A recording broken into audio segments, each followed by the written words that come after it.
acomete mais idosos. É uma complicação, mais dos pacientes idosos. A gente vai chegar lá.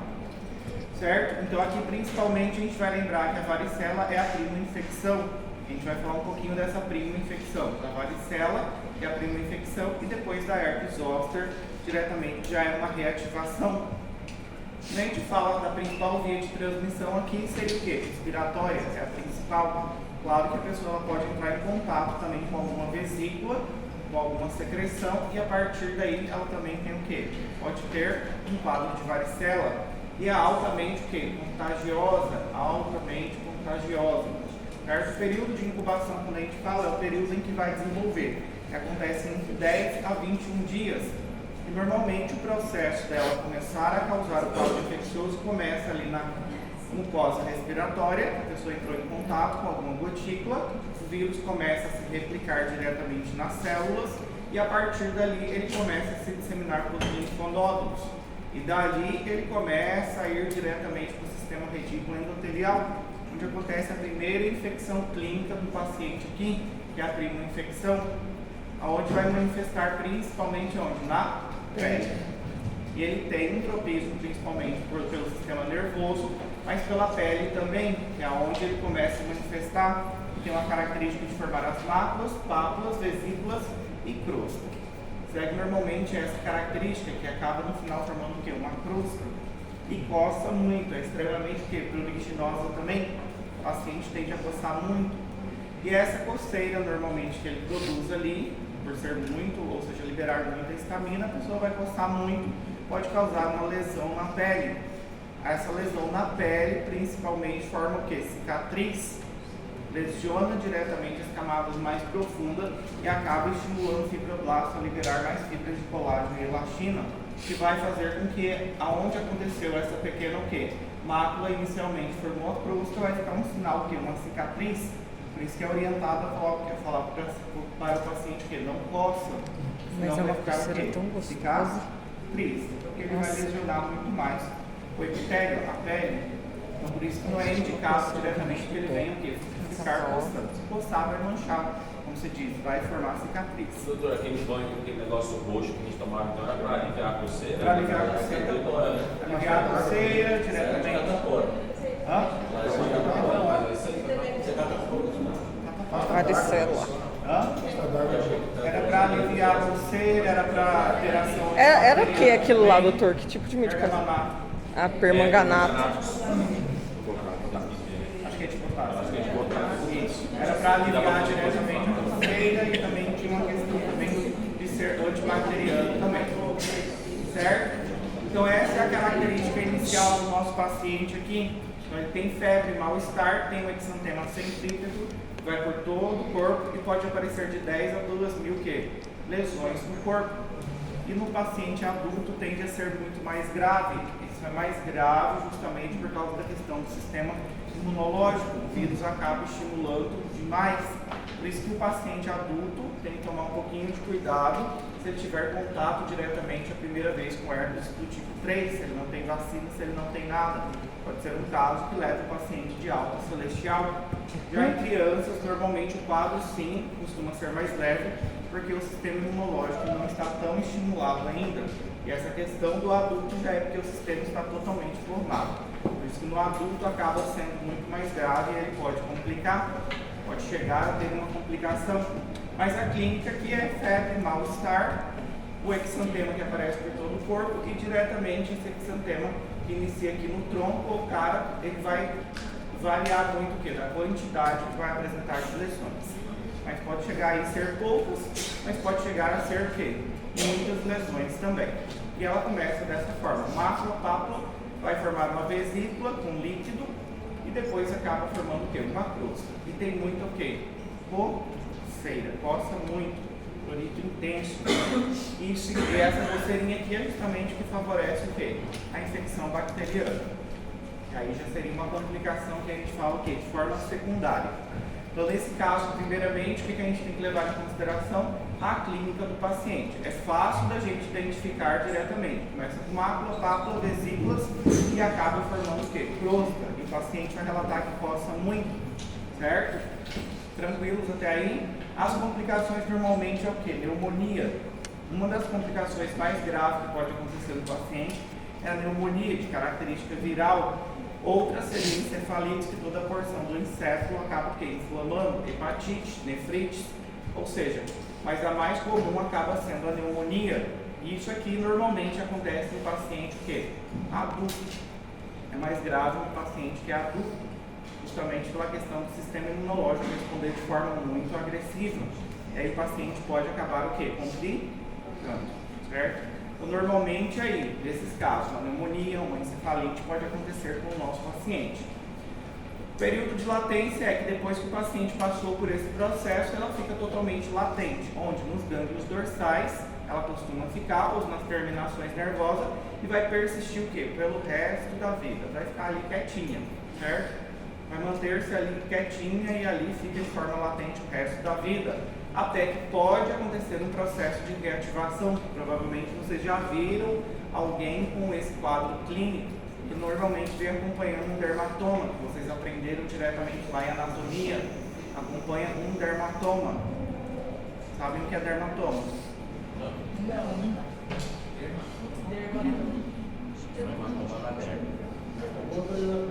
Nunca viram dermatoma?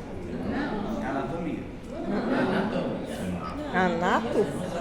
Anatomia. Anato? Anatomia. Não, anatomia. A dermatoma é diretamente uma das porções, ou gânglio, ou algumas, por exemplo, algum nervo que sai, por exemplo, de C7, C6 e acompanha diretamente uma determinada porção do nosso corpo. Observem que aqui vem acompanhando justamente essa região. Isso que é um dermatoma. Então é dividido em vários dermatomas. Cada dermatoma vai acompanhando alguma raiz. Isso que é anatomia. Já viram? Pulou, então. Tá bom. A reativação aqui, esse processo a gente chama de herpes zoster. O pessoal antigamente chamava isso aqui de cobreiro, aranha fez xixi aí, ou algum bicho passou em cima e era cobreiro, as gostas chamavam isso de cobreiro. Não, mas isso aqui é o quê? Uma reativação diretamente da varicela. Isso aqui se chama herpes zoster. E ela normalmente faz o quê? Uma erupção vesicular, de forma de vesícula, bolhas, que acaba rompendo também e formando o quê? Diretamente crosta. Queima muito, arde muito, dói muito. O paciente reclama que tem o quê? Muita dor. Ele vai sentir muita dor nessa região também. Vai ter muita dor. Essa é uma característica dos nossos pacientes. E normalmente acompanha o quê? Um dermatoma. A varicela zoster.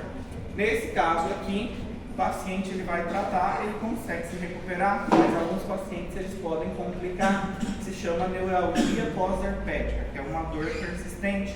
O paciente pode se recuperar totalmente disso daqui, mas aonde diretamente surgiu o quadro de herpes zoster, o paciente vai ter o quadro que a gente fala de neuralgia pós-herpética, que é dor, vai ficar com muita dor naquele local. Oi? É o nervo, né? É, porque afeta diretamente uma terminação nervosa, uma neurona sensitiva. E aí o paciente tem o quê? Uma hipersensibilidade, fica muito sensível e tudo que acaba encostando ou qualquer movimento causa o quê? Uma dor de forma persistente. E essa daí acaba sendo a neuralgia pós-herpética, uma das complicações mais temidas para os nossos pacientes maiores do que de 60 anos de idade. Aí que é o que acaba o quê? Muitas vezes sendo um problemão. É quando surge neuralgia pós-herpética, o paciente vai ter que tratar o resto da vida, tomar um medicamento não para o vírus, mas sim pela afetação das terminações nervosas, vai ter que tomar um fármaco, um anticonvulsivante, que poderia ser pregabalina ou diretamente gabapentina para o resto da vida por causa dessa quê? Dor que ele vai sentir, que é justamente devido a uma reativação do herpes zoster. E isso aqui acaba afetando muito que a qualidade de vida do nosso paciente.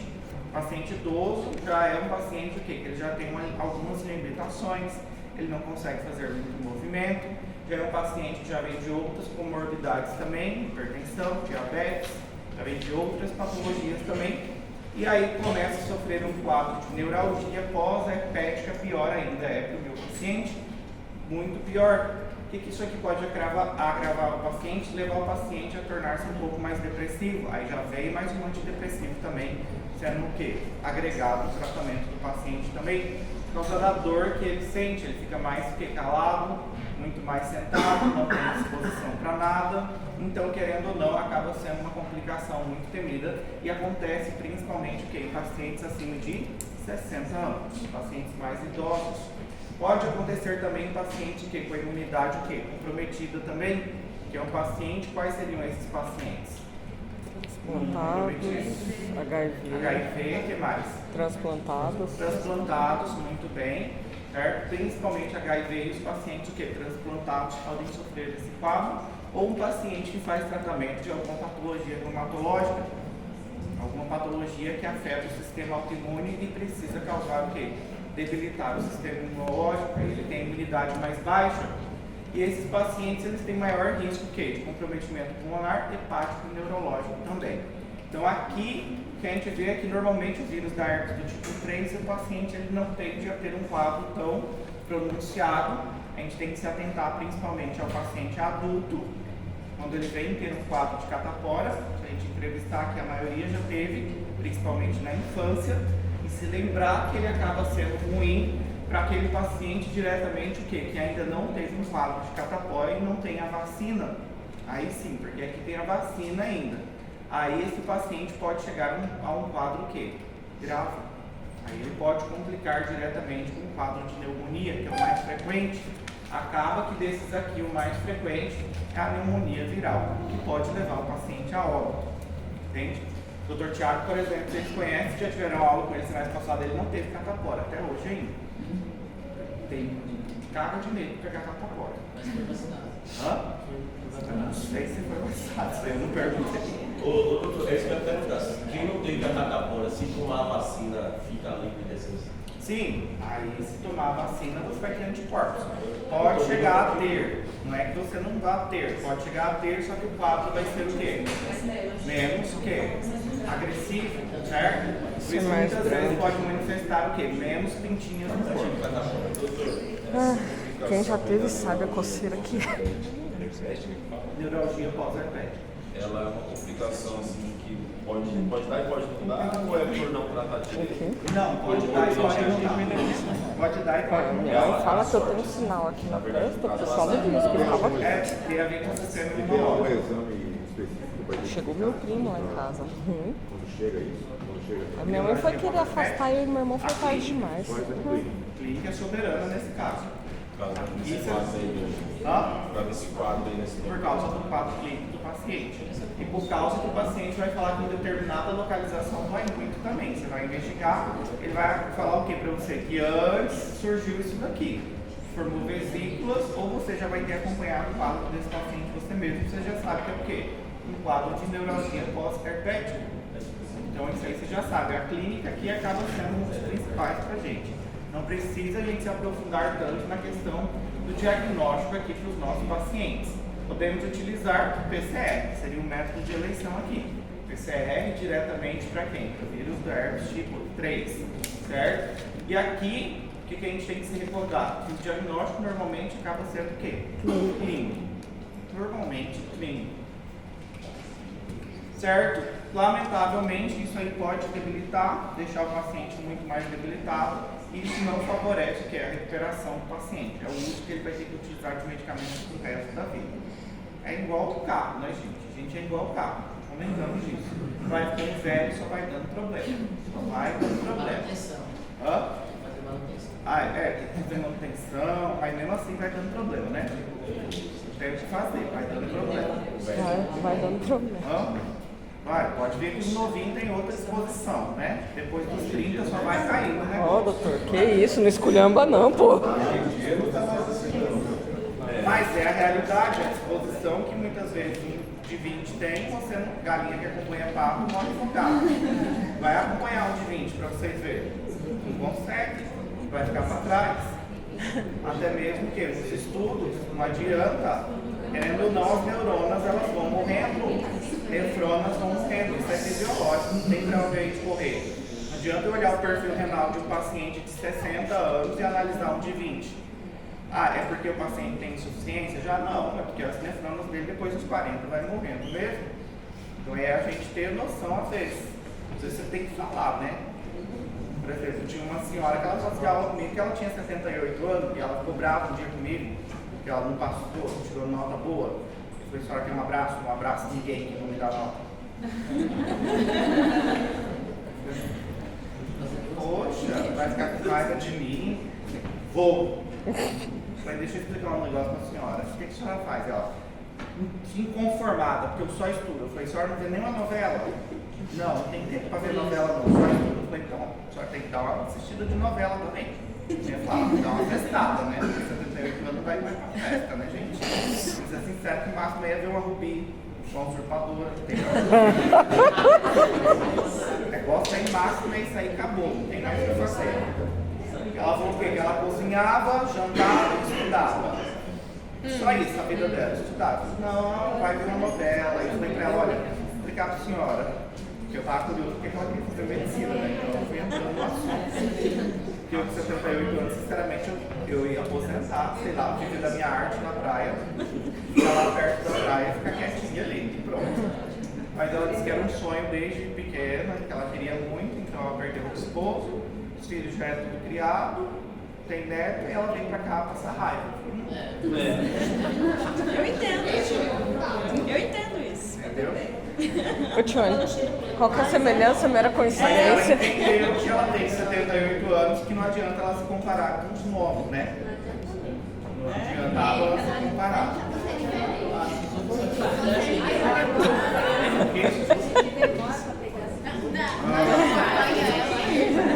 Ué, para. Não conta que ela é japa. Você para. É verdade, japonês não conhece esse negócio aí, só entende. Japa, ó a cara dela.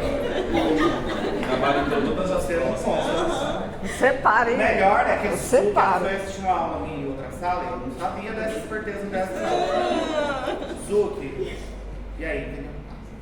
Tô ocupada, tô E eu falei assim, pega resumo que eu indicando com a outra menina, pega aqui, ó. Você fica preocupada aqui, ó. Suzuki, aí no outro dia, Suzuki foi na aula. Suzuki é inteligentíssima. Ela sabe tudo, ela. Mas ela falou que eu tinha entendido. Não, ela fala assim mesmo, mas ó, a nota dela é aqui em cima. Como é que é essa Suzuki? É desse jeito. Pode acreditar que é assim mesmo. E eu acho preocupado se o Suzuki tinha entendido ou não. Ela tá aqui falando que é sorte, viu? Tá. Ô, Érica. Ô, Érica, vai. Não, tira a nota é uma coisa, gabaritar. Você Gabaritar é realmente Não, Suzuki, agora não adianta não, já sei, só fala. Não adianta mais querer me enganar, não. Aí, ó. Preocupada, não vê assim, ela tá assistindo o Rubi.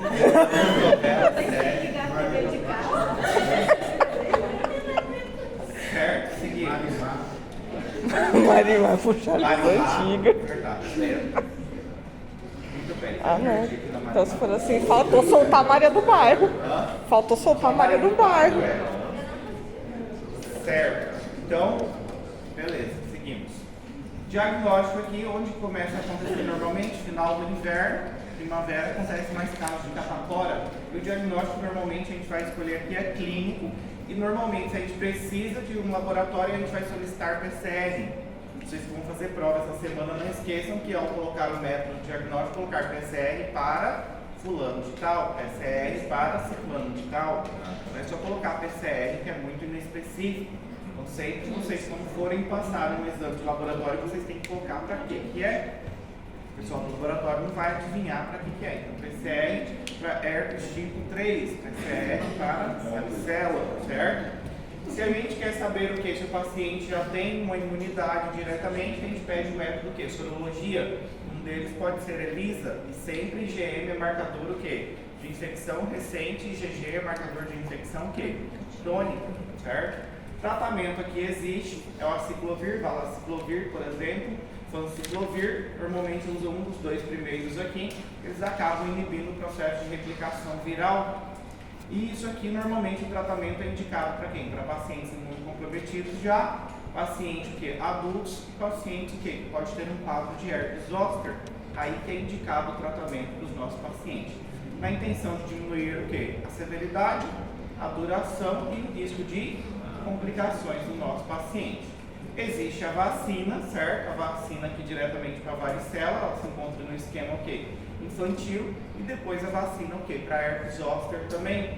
São altas doses do vírus e normalmente aqui para paciente que já tem 50 anos de idade, certo? É justamente reduzir isso daqui, quadros de neuralgia pós-herpética, certo?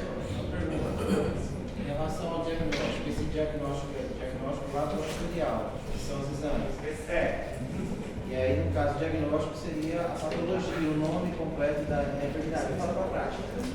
Porque nós temos diagnóstico prévio, diagnóstico diferencial. Mas aí quando fala de diagnóstico laboratorial, é laboratório. Isso. Aí o diagnóstico, só diagnóstico é a patologia. Diagnóstico infeccioso, Exatamente. Aqui tem outro vírus que é importantíssimo, que é o vírus Epstein-Barr. Esse aqui cai na prova de vocês, inclusive. Essa a gente deu agora aqui a varicela. Isso aí na prova, que seria mais assim, pra gente dar mais uma atençãozinha assim pra estudar. Como é que cai na prova? Como é que cai na prova? Não, que seria mais assim. Ele quis fazer mesmo. Só Mas ele quis pra não copiar mal, exatamente. Por que a gente tem que estar mais foco? Mais foco aí, doutor. Assim, mais ou menos. Tratamento, diagnóstico. Depois eu explico para você. Tá bom. Esse aqui, depois eu explico. O vírus Epstein-Barr é o vírus da herpes tipo 4, certo? Esse aqui é o que causa mononucleose, certo? É o famoso vírus herpes tipo 4 que causa mononucleose, certo? E ele tem tropismo principalmente pelos nossos linfócitos B. Ele tem tropismo principalmente pelos linfócitos B. E ele acaba sendo um vírus importantíssimo aqui. E alguns pacientes podem chegar a ter um quadro de mononucleose. E ela é conhecida também como enfermidade do beijo. Principal forma de transmissão aí acaba sendo o quê? Através da saliva, diretamente por contato oral direto, principalmente a maior transmissão acaba acontecendo o quê? Em adolescentes e adultos jovens, certo? Aí que acontece muito, claro. Normalmente a infecção ela persiste por toda a vida, é o vírus que a gente falou de herpes 1 e herpes tipo 2, que é para o resto da vida. Latência, normalmente o nosso vírus ele fica aqui latente nos linfócitos B e acaba sendo eliminado por onde? Pela saliva, aí principalmente, certo? E uma vez infectado, o vírus nunca mais o quê? Uma vez infectado, o vírus nunca mais se elimina, ou seja, para sempre você vai ter o vírus, que ele vai ficar de forma latente nos linfócitos B, certo? O resto da vida. A clínica aqui do paciente, a reativação pode ser totalmente assintomática, mas o paciente pode continuar transmitindo, esse é o maior problema. E acaba acontecendo muito agora no carnaval, né? A transmissão, por quê? Por causa que competem diretamente para ver quem beija mais, os coleguinhas, né? Aglomeração, contato direto. E ele vem, normalmente, o quê? Parasitando, de certa forma, os linfócitos, o quê? B. E aqui o paciente, ele costuma ter o quê? Uma aparição de muitos linfócitos atípicos na circulação. Esse é algo que é importante porque a clínica que marca principalmente a mononucleose, ela é muito similar a outra patologia.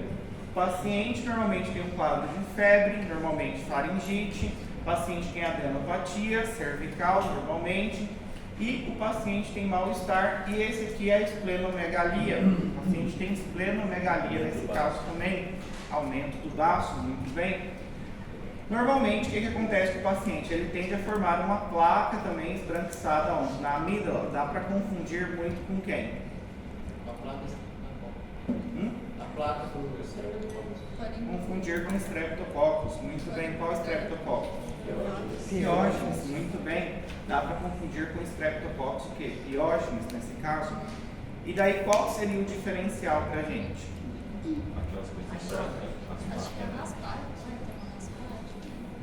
Seria o tipo.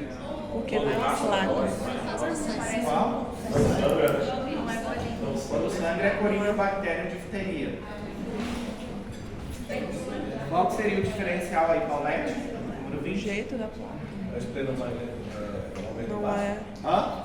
O aumento do baço, Aumento do baço seria um deles. Esplenomegalia, muito bem.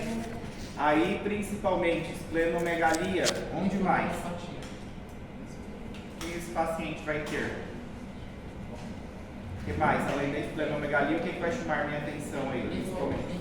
Os glândulos. Não, o paciente também vai ter adenopatia, da mesma forma que os outros. Hã? Não, o paciente tem também. Qual célula que ele costuma afetar principalmente? Linfócitos, o paciente vai dar muito o quê? Aumentado. Aí, principalmente, linfócitos atípicos vão muito aparecer na circulação. Vai dar muito aumentado. Esse é um diferencial. O problema é que o médico normalmente observa o quê? Que o quadro mais frequente é o quê? Faríngula amigdalite bacteriana. Esse paciente, ele chega lá, o médico pensa que é o quê? Streptococcus pyogenes. Tá, Normalmente não faz o exame físico do paciente para pautar, para ver que o paciente está com um quadro de esplenomegalia. Então, só pela clínica não dá para avaliar. Só pela clínica. Não dá para Se o médico fizer tudo, daria. Tá. O problema é que o médico faz o quê? Fazer o meu passo aqui, né? Só dá uma olhadinha ali, Aí baixa a língua, é Streptococcus pyogenes. azitromicina. Ou Aí dá- a MOX, normalmente passa a MOX para tratamento do paciente. Só que a MOX causa o quê? Uma reação. Quando é mononucleose, costuma causar uma reação na pele, formação de exantema, racho sobre a pele, processo que é diretamente uma interação da MOX diretamente com o nosso vírus, Epstein-Barr. Sofre uma interação e causa alguns rachos, algumas manchinhas sobre a pele. Aí o paciente volta, aí o médico se atenta que pode ser o quê? Mononucleose. Mas se aqui o médico fizesse todo o exame físico do paciente, solicitasse o laboratorial, ele poderia pensar em um quadro de mononucleose. Por que o laboratorial? Porque ao invés de aparecer aqui neutrófilo, ia aparecer principalmente o que? Linfócitos aumentados do nosso paciente, nesse caso, porque é um vírus diretamente que tem tropismo, afeta principalmente os linfócitos B, e não só os B, pode acabar ativando também os linfócitos T. Então, por isso que aqui o paciente tem um quadro de linfocitose. Apresenta o quê? Aumentados os linfócitos do paciente. No exame físico, se o médico fizer, o paciente tem esplenomegalia. Já Streptococcus pyogenes não causa o quê? Esplenomegalia. Esse é um diferencial, um diagnóstico diferencial. Esse daí dá para fazer o exame físico, né? Dá para fazer no exame O físico. paciente ali. O problema é, como eu falei para vocês, os médicos só observam o quê? Só A a língua, placa, as placas. quase que a MOX manda para casa. É o Próximo. perfeito. Por exemplo, se perguntar onde ele estava uma semana atrás, Seria importante também perguntar no entrevista. Porque nesse caso ele não pode fazer nenhuma atividade física, né? Não. Corre risco. Corre risco de romper diretamente o baço, muito bem. Risco de ruptura esplênica. O paciente, quando ele tem um quadro de mononucleose, ele deve se abster diretamente o quê? Evitar fazer qualquer tipo de exercício, porque pode ter o quê? Ruptura esplênica. Por que o baço aumenta de tamanho? Por que nesses casos o baço ele tende a aumentar de tamanho?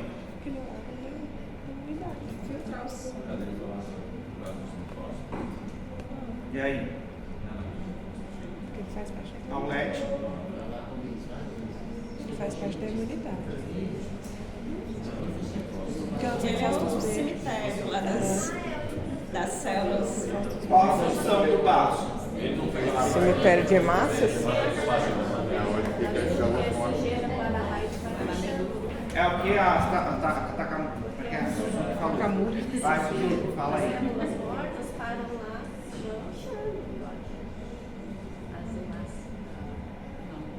devido às memórias. Sim, também, o que Aí mais? quando vai lá, ele vai petar, inchar, a quantidade é grande, daí ele vai inchar. Também, a forma de pensar. Nesse caso, o baço ele funciona, é como um cemitério, tá bem? Vocês aprenderam na histologia. Ele não elimina só a hemácia, ele tem que eliminar alguns micro-organismos. O baço também é responsável em eliminar bactérias também, que tem o que? Cápsula, por exemplo, ele detecta e destrói ali também.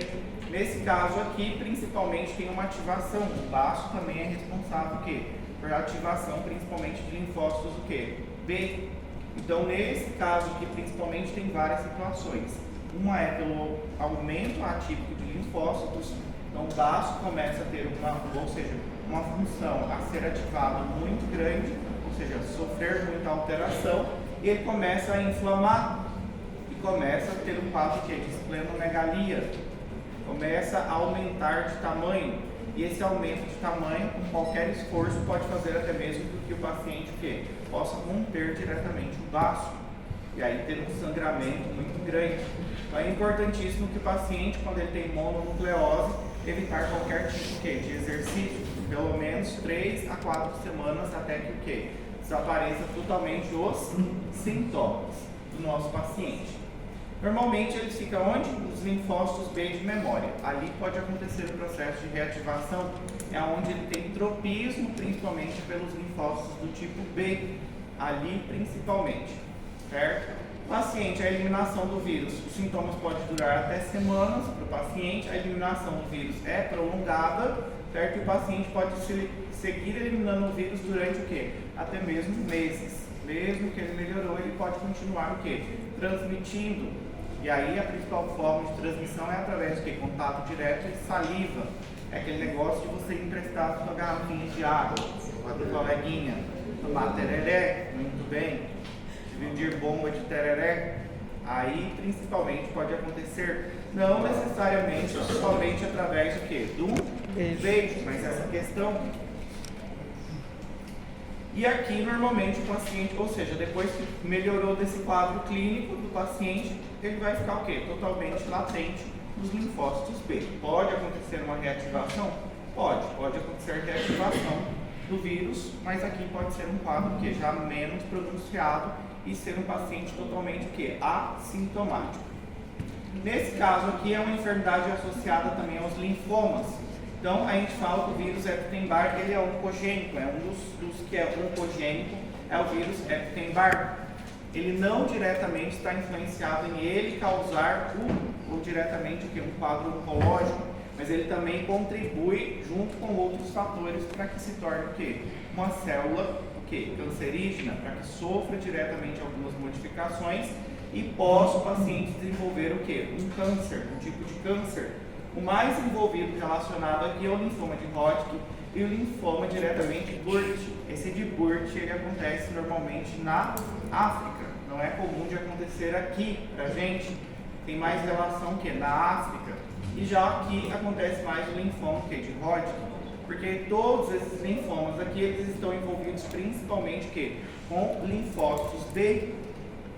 Na África, principalmente, o linfoma de Burt, acontece isso daqui com os nossos pacientes. Na África, é mais endêmico, acaba acontecendo na África, acontece muito, e principalmente por causa de pacientes que estão com a imunidade mais baixa, com HIV ou imunossupressão. Normalmente acontece muito em crianças de 4 a 7 anos, pode acontecer. Aqui é muito raro a gente acabar vendo esse tipo de câncer. O que? Ele afeta principalmente a mandíbula, causa um aumento da massa, principalmente facial, igual nessa imagem a gente costuma observar. Proctose a gente pode observar do olho também, pode acabar fazendo um desplazamento ocular também, e abdômen pode afetar fígado, ovário e rins também, só que com menor frequência. Ele é mais pronunciado de se observar diretamente onde? Na face, mas não é comum aqui na nossa região. Para a gente é mais comum diretamente o linfoma de Hodgkin. Pode estimular também outros tipos de neoplasias, o carcinoma gástrico também pode contribuir também, que é gravíssimo. E o carcinoma gástrico a gente tem vários fatores que estão principalmente estimulando o desenvolvimento desse carcinoma gástrico. Aí, principalmente, a gente tem vários fatores. Um que estimula principalmente o carcinoma gástrico é uma bactéria. Qual que seria? Muito bem, H. pylori, Helicobacter pylori, principalmente. Outro relacionado ao carcinoma gástrico é o consumo muito alto de AINES, anti-inflamatórios não esteroidais. E se já tem aí um desses fatores e contribui ainda para um quadro infeccioso por Epstein-Barr, pior ainda para o meu paciente, ele pode acabar desenvolvendo muito mais fácil um quadro oncológico, e um câncer gástrico acaba sendo gravíssimo. E muitas vezes passa despercebido que os câncer gástrico pelos nossos pacientes, ou nós mesmos passa despercebido, por causa que a sintomatologia do câncer gástrico às vezes é muito inespecífica, às vezes é uma náusea, às vezes a pessoa sente uma pequena dor no epigástrico, não liga, toma ali qualquer medicamento, passa um antiácido, não vai fazer uma consulta e vida que segue. E vai seguindo até que chega um determinado ponto em que começa a complicar. Aí nessa situação a pessoa faz o quê? Procura o médico. Quando procura já está tarde demais. Já acabou causando até o quê? Metástase, já acabou indo para outros órgãos também. Então aqui principalmente a gente vê que o vírus Epstein-Barr está associado também a quadros do quê? De linfoma de Hodgkin e principalmente carcinoma o quê? Nasofaríngeo e gástrico principalmente. Certo? E ele está relacionado diretamente a contribuir junto com outros fatores. É um vírus que a gente fala oncogênico, que ele pode causar modificações na célula. Epidemiologia acaba sendo o quê? Universal. E no diagnóstico, quando a gente observa, tem o quê? Linfócitos atípicos no sangue, de forma periférica, aparece aumentado aí para o nosso paciente. As provas sorológicas que a gente acaba solicitando para o nosso paciente é verificar se o paciente já tem o quê? Anticorpos. E nesse caso aqui, principalmente, o que a gente acaba observando? Que o paciente, se ele tem aqui anticorpos diretamente contra o vírus, o quê? Epstein-Barr, se é IgM, é infecção aguda, se é IgG, é infecção passada, já sofreu. E esse anti-EPNA, que é antígenos nuclear do vírus, que mostra se o paciente já teve algum quadro de infecção o quê? Antiga, certo? Normalmente aqui o tratamento não tem um antiviral específico, o tratamento é sintomatológico, nesse caso do nosso paciente, não tem muito o que fazer, é tratar o paciente de forma sintomatológica e diretamente fazer o quê? Dar repouso para o paciente, evitar diretamente exercício físico, exercício muito pesado, porque pode acontecer o quê? Rompimento do vaso, certo? Aqui situações que podem, complicações que estão associadas, principalmente dor abdominal súbito e síncope. O que seria síncope? É desmaio. Não? Apagar é perda transitória, certo? Da memória. Isso poderia ser um quadro de uma complicação que seria a ruptura o quê? Do baço, certo? Aqui é quando os médicos normalmente acabam confundindo, aí eles associam a faringite a um quadro de Streptococcus o quê? Piógenes, e passa a MOX e o paciente tem o quê? O rash, que é um exantema, que acontece na pele, essa manifestação. Depois o paciente pode ter também o quê? Afetação do fígado, pode ter uma hepatite também aqui, que é icterícia, ASH e ALT vão aparecer o quê? Elevados também. E aqui pode causar um aumento das amígdalas também, pode causar obstrução aérea e pode causar a síndrome também de Guillain-Barré. Essas são as complicações que podem acontecer com o meu paciente. Seria a síndrome de Guillain-Barré. Que bactéria causa essa síndrome também? Da pergunta.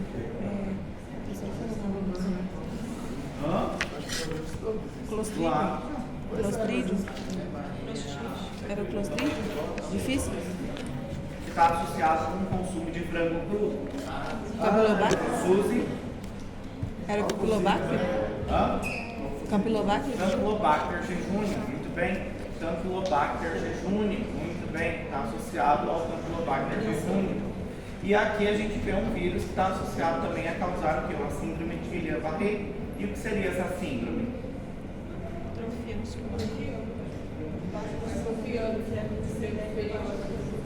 Na realidade, o paciente vai tendo uma paralisia de forma ascendente. Isso porque normalmente acontece o quê? Um processo autoimune, diretamente por influência ou por estímulo do vírus, passa diretamente o sistema imunológico a atacar o que? A bainha de mielina, e começa o paciente a ter uma paralisia de forma o quê? Ascendente.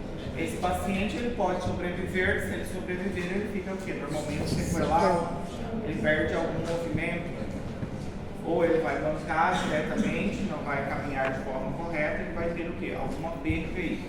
Então é um paciente que sofre um pouquinho. Diagnóstico diferencial, quando a gente está nessa situação, a gente tem que pensar o quê?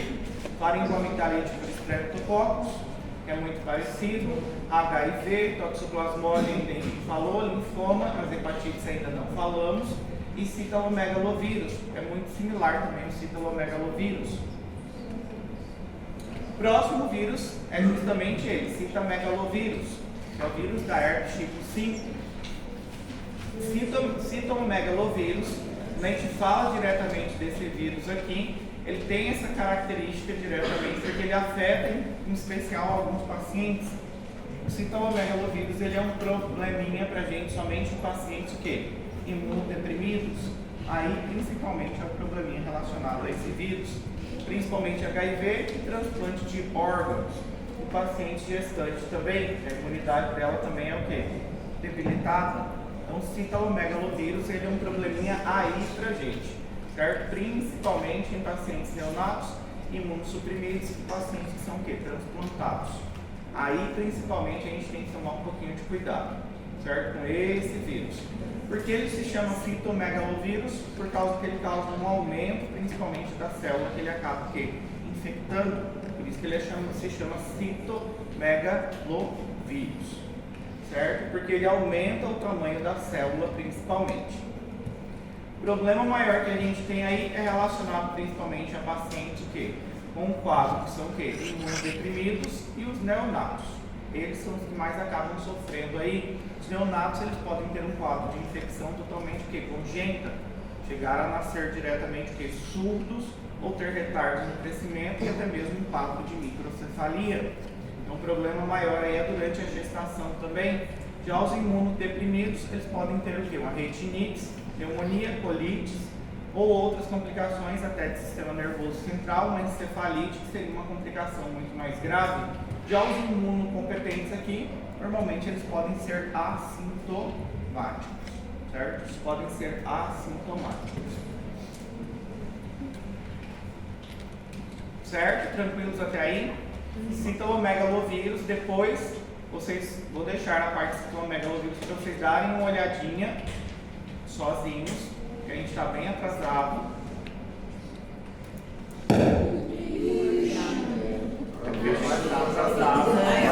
Foi tudo para ajudar. Herpes tipo 3, tipo 6 e 7. Aqui o herpes vírus do tipo 6 e 7 tem um que é importantíssimo para a gente, que é o do tipo 6, principalmente. Ele vem sendo muito relacionado à roseola infantil, que é o exantema súbito, principalmente o tipo 6 que a gente vai falar, certo? Ele causa a roseola infantil, que é o exantema súbito, muito parecido com o parvovírus B19, tem que tomar um pouquinho de cuidado aí, certo? Normalmente ele tende a cursar com infecções que a gente fala que são benignas, não causam quadros graves, mas pode causar principalmente complicações de forma neurológica em pacientes principalmente imunocomprometidos. A gente classifica em vírus da herpes tipo 6 e 7, e aqui o principal para a gente é o que? O tipo B. O tipo B é que está relacionado ao que? O 6B está relacionado ao exantema súbito, que é a parte mais importante. O tipo 6B é relacionado ao exantema súbito. Já o 7 ele não tem tanta importância aqui pra gente, e o tipo 7 ele pode causar também exantema súbito, só que ele não é comum. O principal aqui pra gente é o tipo que 6B, certo? Esse é o principal. Esse vírus aqui ele tem tropismo já principalmente pelos linfócitos o quê? Linfócitos T. Antigamente achava que ele tinha também que era tropismo pelos linfócitos B, mas ele tem tropismo pelos linfócitos que a gente fala que linfócitos T. Então, normalmente, o tipo 6 está associado principalmente ao exantema Q. 6B, certo? 7 também pode acontecer, mas não é tão frequente, é mais comum o 6B, certo? Já o tipo 6A aqui já não está associado a nenhuma enfermidade, certo? O que seria a roseola ou o exantema súbito? A principal forma de transmissão aqui acontece principalmente saliva, secreção nasal ou secreção genital em mulheres gravidinhas, pode acontecer. Então a transmissão pode acontecer tanto intraparto como intrauterina também, durante a gestação. E nesse caso aqui, quando a gente vamos falar do vírus, em particular do tipo 6B, o mais frequente dele causar é afetar principalmente crianças de 6 meses a 2 anos de idade, é causar o que a gente fala que é exantema súbito. Exantema súbito. A gente pode falar roseola ou exantema súbito. Normalmente o paciente ele tem que acompanhar um quadro clínico, que é específico dessa patologia aqui. O que seria, principalmente? É o paciente aquele que apresenta uma febre muito alta, não tem nenhum foco infeccioso. Você vai pesquisando o paciente, vai tentando descobrir se está com algum quadro infeccioso, alguma infecção bacteriana, algo, não consegue achar nada no paciente, ele só tem uma febre muito alta, e aí a gente tem que pensar em quem? Em exantema súbito. Por quê? Depois que o paciente passa por esse quadro febril, ele tende a desenvolver um exantema, ficar com o corpo totalmente avermelhado, surge de forma súbita, certo? Normalmente, como diz aqui, não precisa de exame de laboratório. Pacientes que são imunocompetentes, ou seja, a clínica, só através da clínica você já consegue definir isso daqui. Claro que precisa diferenciar de outras patologias que também causam exantema também, que uma delas é a sarampo e a outra é a rubéola. A gente vai falar também de sarampo e rubéola também. Só que aqui, normalmente, o paciente ele tem que apresentar febre, e logo depois desse febrão que ele passa, febre muito alta, sem nenhum foco infeccioso que você encontrou, o paciente ele começa a manifestar o exantema. Esse exantema já é uma resposta do sistema imunológico, que já vai direcionada principalmente ao vírus, que começa a manifestar principalmente aonde? Na pele. O sarampo e a rubéola era diagnóstico diferencial. A F6B, então, só vai ter esse, no caso diferencial dela, que ela sempre vai manter. Ela não tem outra coisa, por exemplo, outro diagnóstico que eu vou achar pior no caso. Não, essa aqui é sempre o que acontece. Reativação. Pode o paciente ter a reativação, mas ele já vai ter o quê? Imunidade. Esses casos aqui é quando o paciente ele não tem o quê? Imunidade. É a primeira vez que ele começa a manifestar. Começa o quadro dele normalmente o quê? Com uma febre muito alta. É uma febre que a gente fala súbita. Inicia muito alta já. E esse paciente dura esse febrão, inclusive ele pode convulsionar.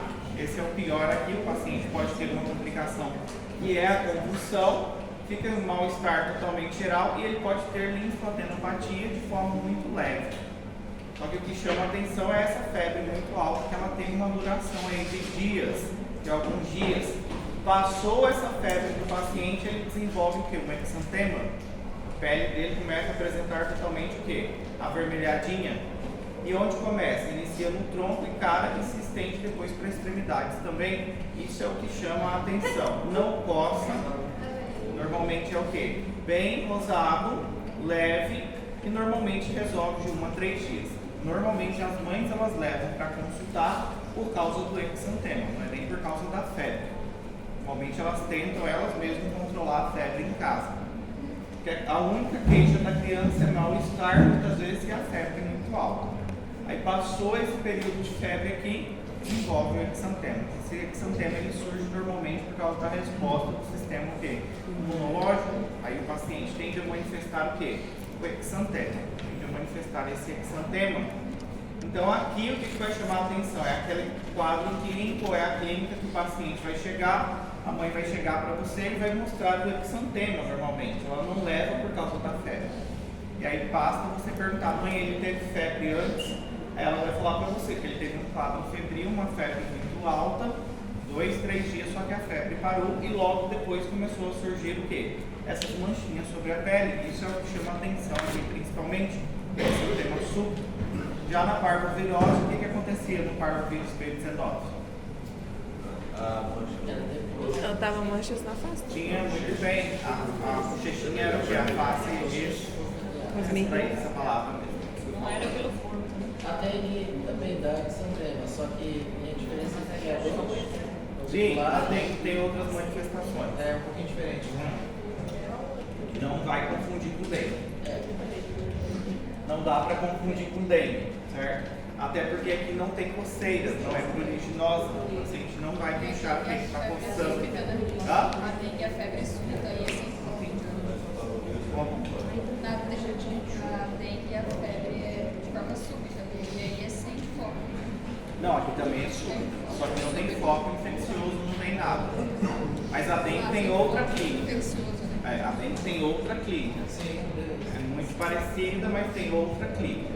Mas o que vai chamar a atenção aqui do exantema súbito, principalmente, é o quê? A febre muito alta, de início brusco, vai durar aí um período. Tomar cuidado para a criança não convulsionar nesse período, é uma das principais complicações, porque a febre muito alta acaba a criança muitas vezes o quê? Tendo um quadro convulsivo, certo? Então, controlar essa febre, principalmente, seria uma complicação. Depois que passou esse processo, essa febre normalmente vai cursar o quê? Com exantema. Vai começar a aparecer diretamente o quê? Principalmente no tronco e na cara, e depois se estende para a extremidade. Na criança vai referir que não coça, só que a mãe normalmente ela leva para consultar por causa disso daqui, certo? Isso é o que chama atenção. E isso daqui, quando a gente fala de exantema súbito, acaba sendo comum. É comum, querendo ou não, nessa época, mais ou menos, começa a surgir muito quadro de exantema súbito. Para confirmação do diagnóstico, precisaria fazer o exame? Aí, se caso você quiser confirmar, aí sim. Poderia ser clínico?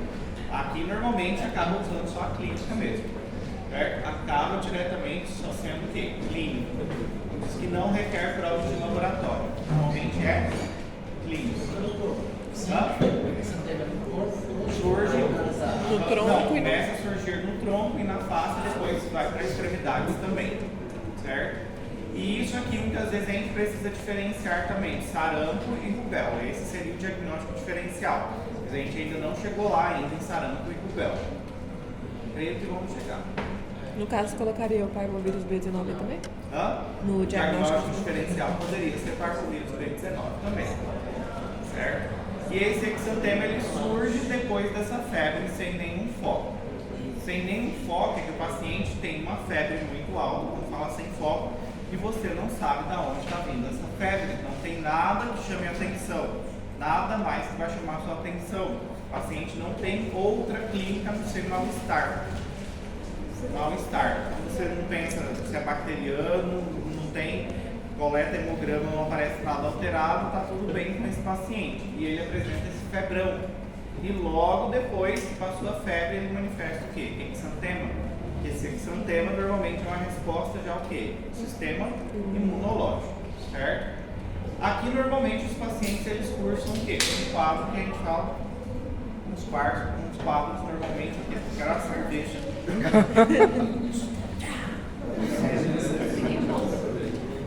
Eu até sei.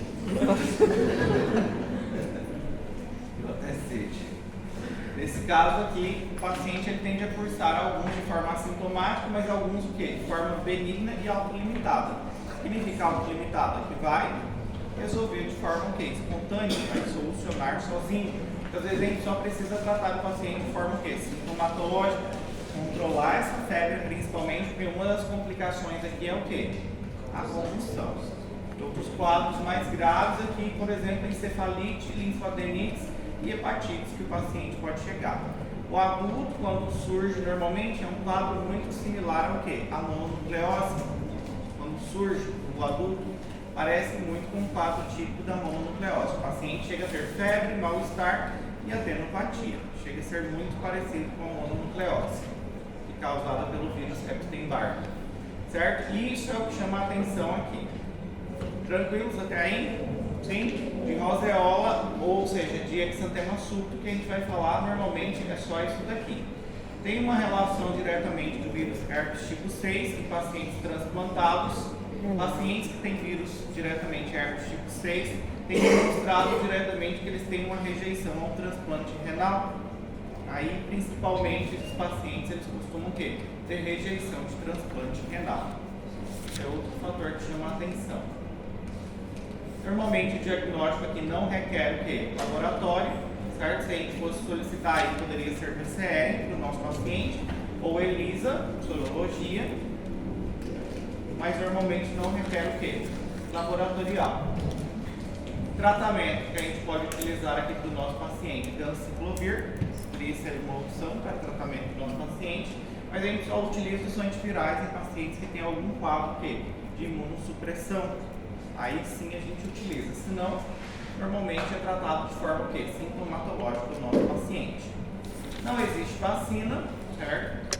Não tem nenhum tipo de vacina, medidas gerais é higiene, controle no caso de unidade de transplantes, vigiar a vacinação em imunodeprimidos. Lembrando que aqui o vírus da herpes tipo 6 é o B, que é o principal que causa exantema súbito. Geralmente cursa com um quadro benigno, o paciente pode complicar por convulsão febril, encefalites e tomar cuidado principalmente em pacientes que são imunodeprimidos. Certo?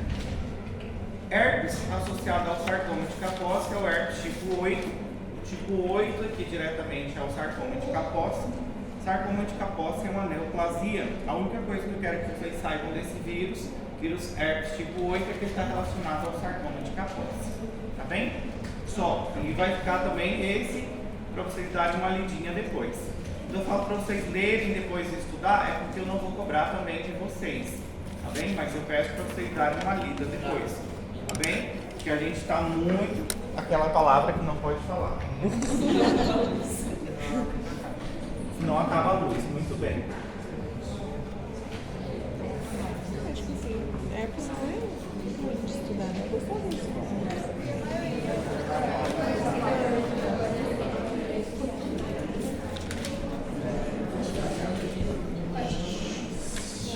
Outro que a gente tem aí é Zika vírus, certo? Zika vírus, certo? Zika vírus. Esse vírus da Zika, ele é um flavovírus, é um arbovírus. Quando a gente fala arbovírus, é que eles têm como principalmente aí vetor, principalmente o mosquito, certo? A principal forma de transmissão aqui é através da picadura, certo? Picadura, certo? Mosquito.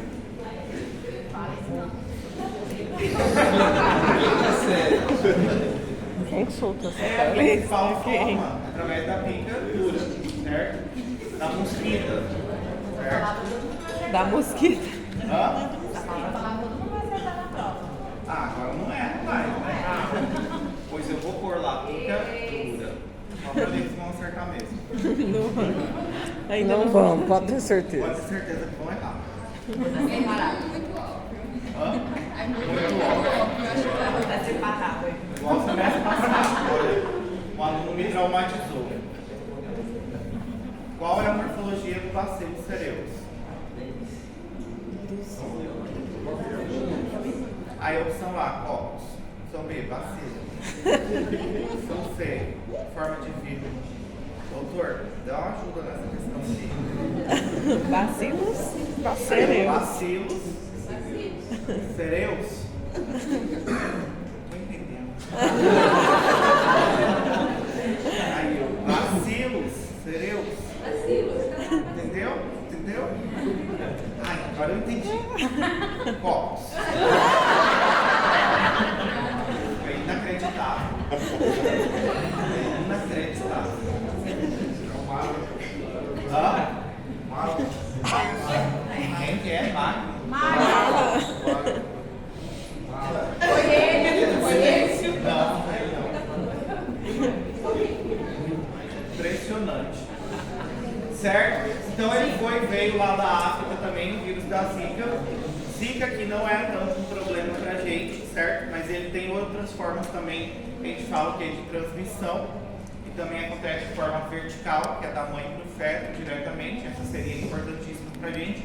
Transmissão sexual também. Transfusão sanguínea e transplante também de órgãos. Ela não entra dentro das patologias clássicas de transmissão sexualmente, mas ela pode ser transmitida através da relação sexual, porque é um vírus. Porque é um vírus diretamente que tem tropismo pelas gônadas e ele se acumula no sêmen também. Então aí principalmente que pode acontecer a transmissão de forma sexual. A principal é através da picadura, certo? Do mosquito. Mas pode acontecer também a transmissão de forma vertical, que é a pior pra gente aqui do Zika, e pode acontecer transmissão de forma o quê? Sexual também. Então quando a gente fala aqui de Zika vírus, tem que se recordar que a principal é aqui, através da picadura, certo? Mas existem outras também, que é a vertical. Essa vertical aí é a que mais nos preocupa relacionado ao Zika vírus. Porque quando a gente fala de Zika vírus, ele é um vírus que tem envoltura e é um vírus de RNA. Isso aí é característica do vírus. Já a clínica dele é muito similar a outros arbovírus que a gente vai falar, como a chikungunya e outro é a dengue. Nesse caso aqui, quando a gente fala do quadro clínico do Zika, alguns pacientes podem ser totalmente o quê? Assintomáticos. E o quadro clínico da Zika, normalmente ele é mais leve, relacionado ao da chikungunya e relacionado ao da dengue.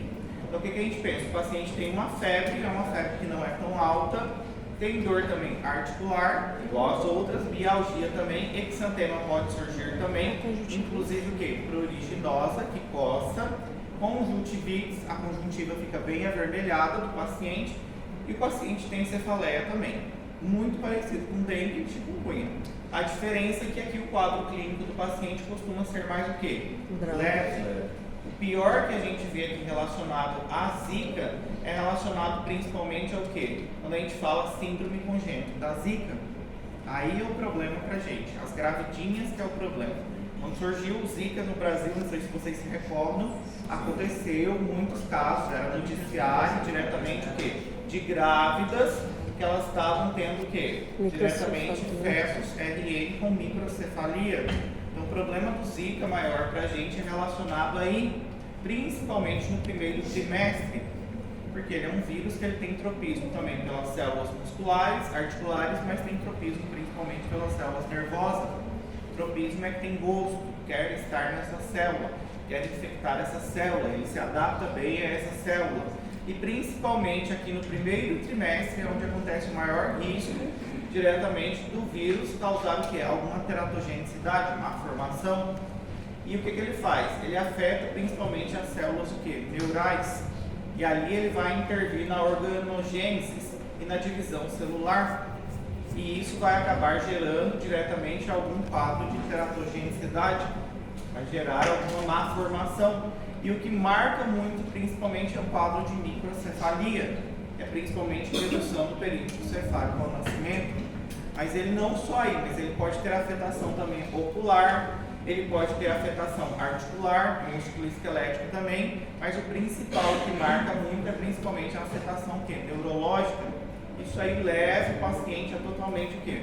Uma discapacidade neurológica severa e desenvolvimento o quê? Totalmente atrasado.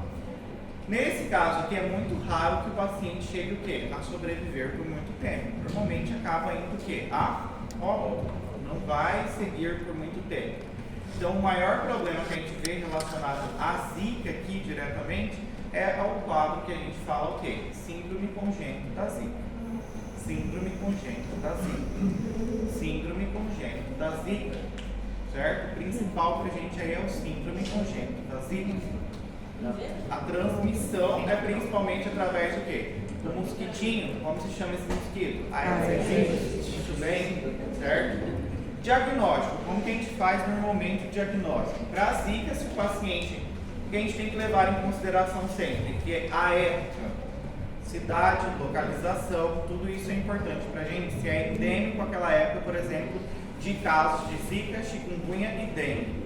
É mais comum a gente ver o que? Dengue e chikungunya, exatamente. Zika praticamente a gente não vê. E boa parte dos pacientes são o quê? Assintomáticos. Esse é um diferencial muito grande aqui pra gente. E quando o paciente manifesta a clínica, a gente pode confundir com um quadro de dengue ou de chikungunya.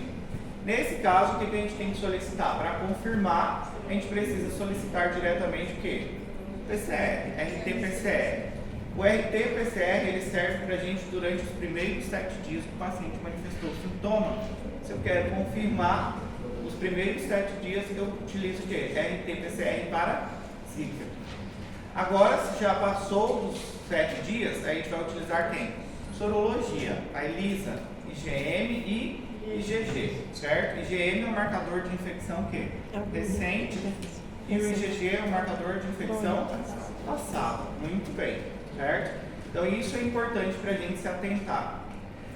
Além do mais, dessa complicação, isso aqui seria uma complicação. Poderia ter por exemplo, um caso clínico de uma gestante que ela mora em uma determinada cidade, que é endêmica, diretamente o que está reportando muitos quadros de Zika, e ela foi fazer um acompanhamento, por exemplo, no ginecobstetra, e aí o ginecobstetra acabou percebendo o quê? Que tinha uma redução do perímetro cefálico, já apresentava o quê? Quando ele estava fazendo a ultrassonografia, tinha algumas calcificações cerebrais. Isso vai chamando a atenção que provavelmente tem um quadro que de síndrome congênito de Zika. Tudo, ou seja, o principal para a gente desses arbovírus é a gente saber se está em época. E aí, claro, para chegar ao diagnóstico, muitas vezes a gente precisa o quê? Do laboratorial, que eles são muito similar. Muito similar. Dá para a gente pensar quem é quem.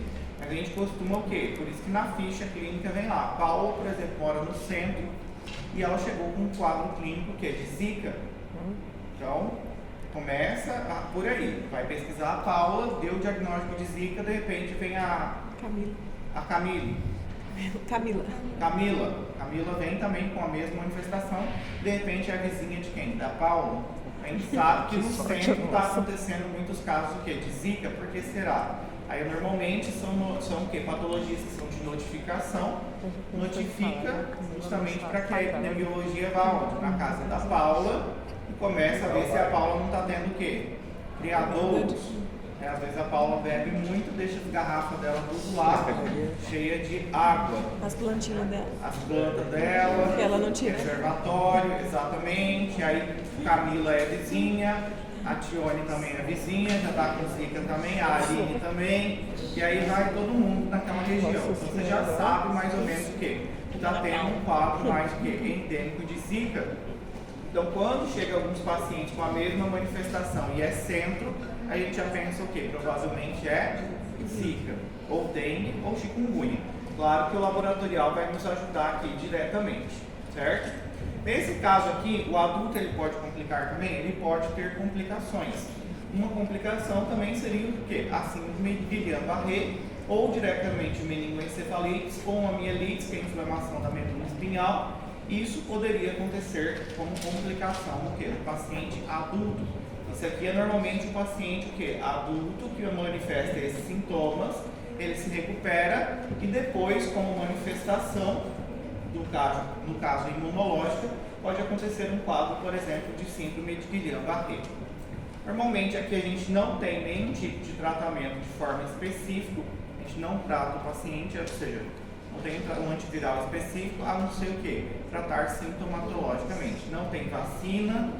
A única coisa que a gente pode tratar aí é os sintomas do paciente, só. Orientar esse paciente o quê? A medidas preventivas, principalmente. Relação sexual, ele pode utilizar o quê? Preservativo, muito bem. Duas formas aí da gente prevenir. Uma é o preservativo, outra é o celibato, certo? Então, o melhor aí é o uso do preservativo ou celibato. E aí vai seguir sem transmitir o vírus. Certo? A transmissão vertical. Por exemplo, a Camila ela quer engravidar agora e ela está numa área endêmica de Zika, quase. Meu anticoncepcional tem dia. Meu anticoncepcional tem dia.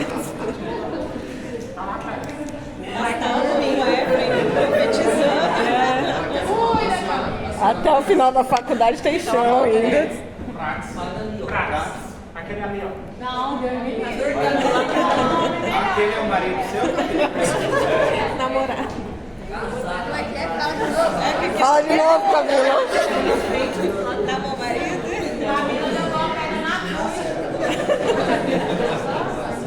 A mulher vem que a Camila quer ter o bebê dela, o Praxis,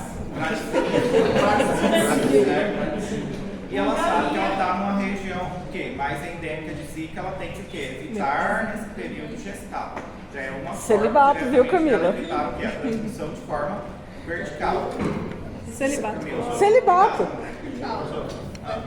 Mas aqui essa vacina É, um pratinho. não ajudaria. Da dengue não. Só para dengue. Só para dengue. Para dengue. Para Zika ainda está supostamente em desenvolvimento ainda, estudo. Quando vai ser lançada, né? E quando descobre, assim, a gestante está nesse período, né? Não tem como Reverteu. Quase não. Aí você tem como ir acompanhando e observar só. Não tem que fazer. Não tem que fazer porque a gente não tem nenhum tipo de antiviral para zika. combater. Tem que fazer, exatamente. Aí é contar muito com orações fervorosas. Eu lembro que atacou muito na questão da região nordestina. Sim, de muitos casos na época. Aconteceu muitos. Tranquilos até aí relacionado à zika. Não esquecer qual que é o método diagnóstico, as formas que a gente pode utilizar aí de prevenção. Lembrar principalmente as formas de transmissão do síndrome congênito da zika, que isso aqui é característico, que a gente observa, e como que faz o diagnóstico, fase aguda e fase tardia. Não se esquecer que é nome e sobrenome, tem que pedir zika, PCR diretamente, RT-PCR para zika, certo? Outro que a gente tem aqui, que é muito famoso, está resumidamente nessa imagem, é a chikungunya. Chikungunya aqui é famosíssima também. Essa aqui, ela causa já um quadro mais debilitante no paciente, também veio da África também, certo? Também veio lá da África, a mesma forma de transmissão aqui, através da picadura, certo? Principalmente. E aqui significa o quê? Chikungunya significava que era caminhar de forma o quê? Encurvado, o paciente que ele sente muita dor nas articulações. E aqui é um vírus também o quê? De envoltura de RNA, possui envoltura e de RNA também, principalmente. E aqui no Brasil passou a ter casos também o quê? Diretamente por chikungunya. Nesse caso aqui, a principal forma de transmissão é através da picadura. Muito bem, não pode esquecer, picadura, certo? Essa é a principal forma de transmissão. Não vão esquecer. Os três são de RNA. Hã? Os três são de RNA. Ainda picadura. Certo? Então, a principal aqui é através da picadura, certo? Acontece de forma vertical. Durante o parto poderia acontecer transfusão sanguínea rara de pessoa para pessoa e o contato direto não acontece, certo? Então aqui a gente tem que levar em consideração que a principal forma é aqui, através da picada do nosso mosquitinho, certo? É a principal forma. Como que acontece esse processo? Normalmente, quando a gente fala do chikungunya, a gente fala diretamente que ele vem o quê? Ele vai fazer a picadura dele, vai introduzir o vírus diretamente na dermis e a partir dali o vírus ele vai começar a se replicar. Ele vai se replicar principalmente nos fibroblastos, nas células endoteliais e nos macrófagos. Ali começa o processo de replicação.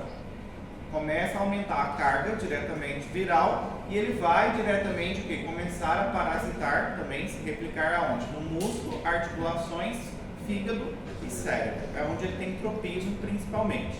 Por isso que o paciente ele sente o quê? Muita dor diretamente muscular e nas articulações. Como resposta diretamente ao vírus, o sistema imunológico começa o quê? A ter uma resposta, gerar uma inflamação e liberar principalmente citocinas inflamatórias.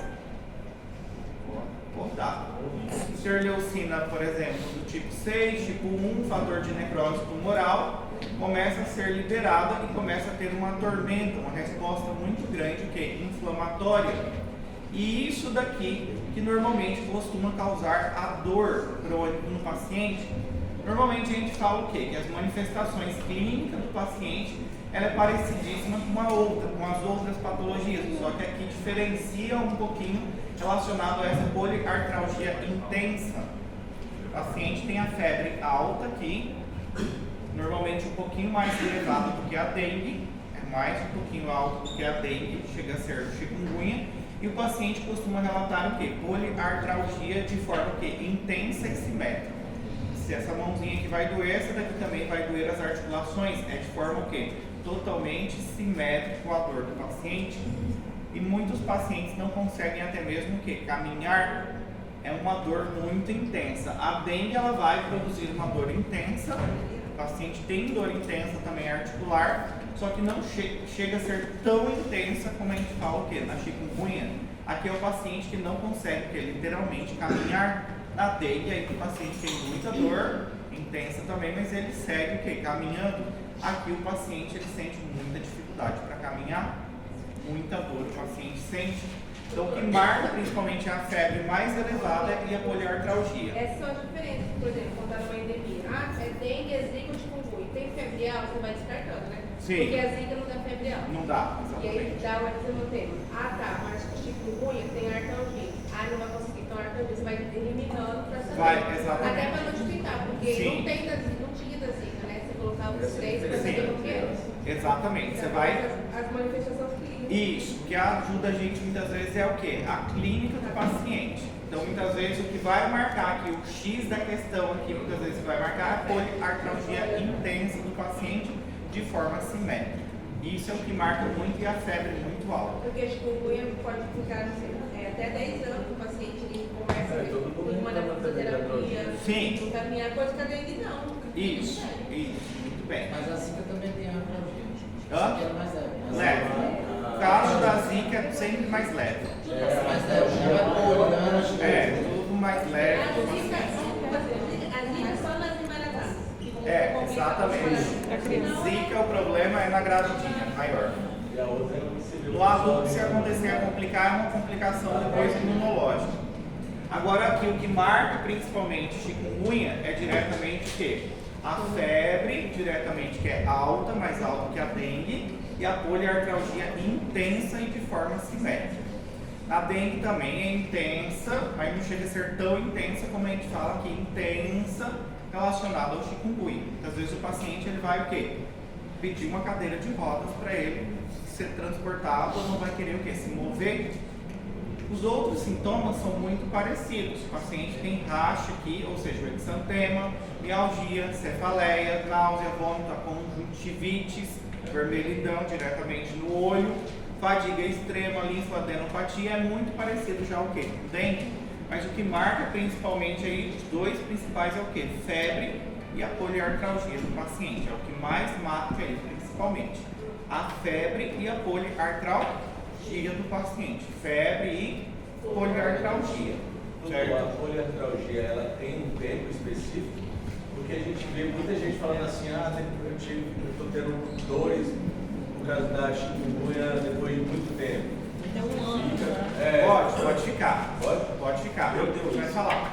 Quem tem isso?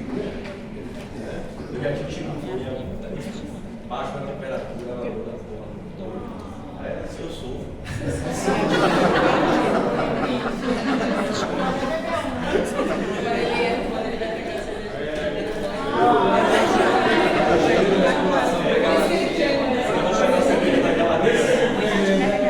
Ele treme muito. Nunca vi gente comer feijoada no copo. É a primeira vez que eu vejo.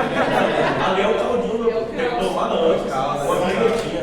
Ele posta lá, aí ele coloca 2 kg de pimenta e prepara. Não tem que pensar no perfil. Que eu não sei como consegue. E a cerveja de um lado e o feijão aqui do outro. Aí pimenta. Tem que tomar um caldinho, que é Quente ou frio? Eu tenho que ir pra aprender sobre. Deus me livre. Passa mal aí. Aí depois almoça.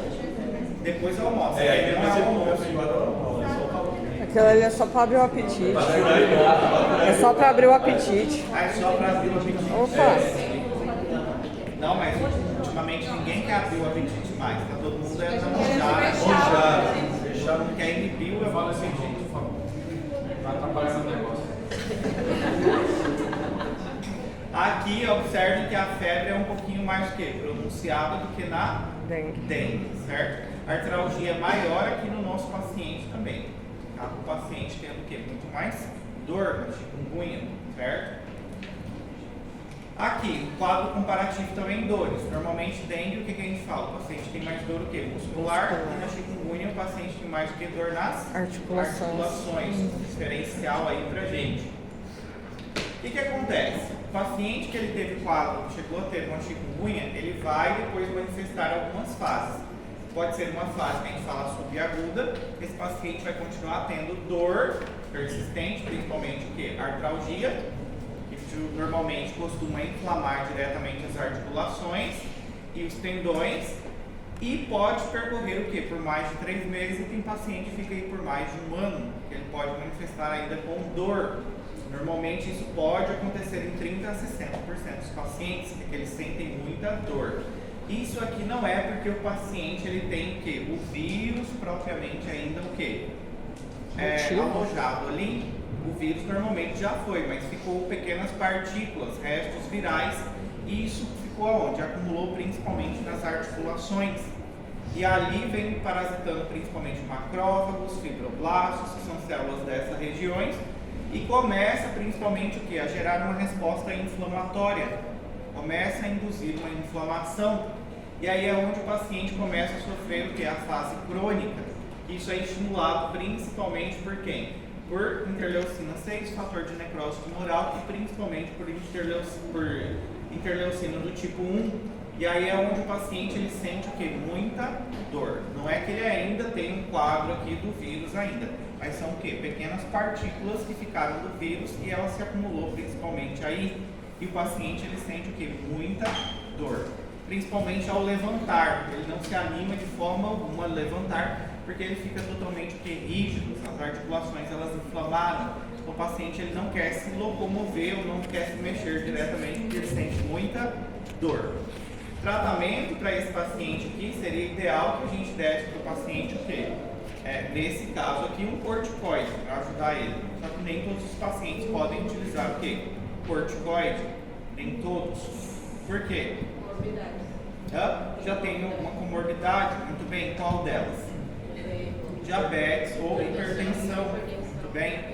E principalmente os corticoides, eles acabam alterando o que? A glicemia do paciente e altera também a PA do paciente. Então esse é um problemão que a gente tem aí. Os pacientes que já têm esse quadro de comorbidade, é pior ainda para tratar o paciente que chega a ter um quadro de chikungunya. Como ele tem tropismo, ele pode complicar para algumas situações, sem ser essa, a poliartralgia. O paciente tem uma miocardite, hepatite, insuficiência renal, hemorragia, encefalite. Só que aqui é muito mais raro. E até mesmo a síndrome de Guillain-Barré, certo? Mas nesse caso aqui, a gente deve lembrar que o paciente ele pode evoluir para uma fase crônica, que é uma inflamação das articulações, que se deve a pequenas partículas ou fragmentos virais que ficam principalmente aonde? Nesse tecido, e acaba induzindo o nosso sistema imunológico a gerar uma resposta que acaba sendo prolongada. O ideal aqui para a gente seria o quê? O paciente fazer um tratamento e principalmente utilizar aqui o quê? A gente fala dos corticoides, mas se o paciente tem alguma comorbidade é muito difícil a gente agregar diretamente um corticoide aqui. Para tratar seria o quê? Não existe antiviral, seria o quê? Repouso e hidratação. Os analgésicos que a gente pode utilizar é paracetamol ou dipirona. Ibuprofeno, os outros AIDS poderia utilizar só se você descartou que não é um quadro de dengue, aí você poderia utilizar diretamente. E evitar principalmente quem? A aspirina. Depois, nas outras fases, a gente vem utilizando principalmente AINES de maior duração, ou fisioterapia, ou diretamente os corticoides em quadros o quê? Mais graves. E alguns pacientes acabam tendo que ser hospitalizados para administração de alguns medicamentos, porque eles sentem muito o quê? Dor. E até para administrar um corticoide, porque daí você consegue controlar a PA e a glicemia desse paciente seu que está o quê? Hospitalizado. Quando é dor aqui, o paciente ele sente muita dor nas articulações. Lamentavelmente, essa é uma parte ruim da chikungunya. O Mesolida não é o AIDS. Só é comercializado no Brasil. E, por exemplo, o PCR, como é que seria o PCR se ele já tem essas dores? Porque ele ia sair de qualquer forma alterado, não ia? Mas daí você só vai solicitar RT-PCR nos primeiros 7 dias. Aí depois é sorologia, depois é ELISA, certo? Mas aqui normalmente, o que você começa? Diagnóstico clínico. Você vai pensar no quadro febril e a artralgia intensa do paciente e o antecedente o quê? Epidemiológico ali da região. E diferenciar principalmente o quê? Se não é com quadro o quê? Se não é dengue, se não está tendo quadro de dengue. Então isso aí. Aí depois para confirmar você pede o quê? O laboratorial, que é o RT-PCR, que é nos primeiros o quê? 7 dias. Passou daí, aí você tem que pedir diretamente quem? ELISA do paciente. NS1 é para dengue. Para dengue. Só para dengue, exatamente. NS1 só para dengue nos 5 primeiros dias. Aqui você vai solicitar então o RT-PCR para chikungunya, se os sintomas são nos 7 primeiros dias. Depois você vai o quê? Pedir já uma sorologia, que é a ELISA, certo? Diagnóstico diferencial aí a gente faz principalmente com quem? Um dengue, tem que fazer, que é muito similar. Zika, malária vocês ainda não viram. Leptospirose vocês já viram. Quem que causa leptospirose? Quem? Não, a bactéria.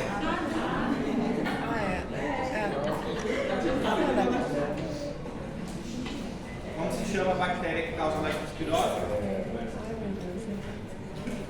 Se a Suzuki não está na aula, bora Suzuki. Lectospira interrogas. Tem relação diretamente com a urina Onde a gente viu isso? E artrite reumatoide. Então aqui a gente tem que fazer o diagnóstico diferencial. O diagnóstico diferencial são patologias que são o quê? Muito parecidas, muito o quê? Similar. Aí principalmente você precisa fazer o diagnóstico diferencial. Não tem um antiviral de forma específica, como a gente já falou.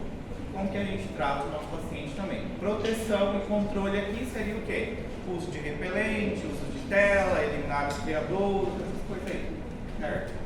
É uma patologia de notificação, certo? Tem que notificar os casos que foram detectados, justamente o quê? Para controlar um quadro o quê?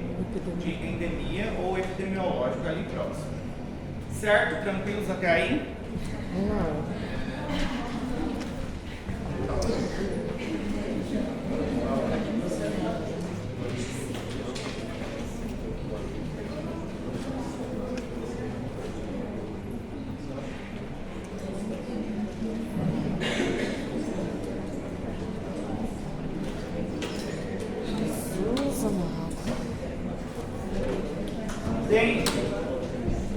Dengue, aqui a gente tem 4 principais sorotipos.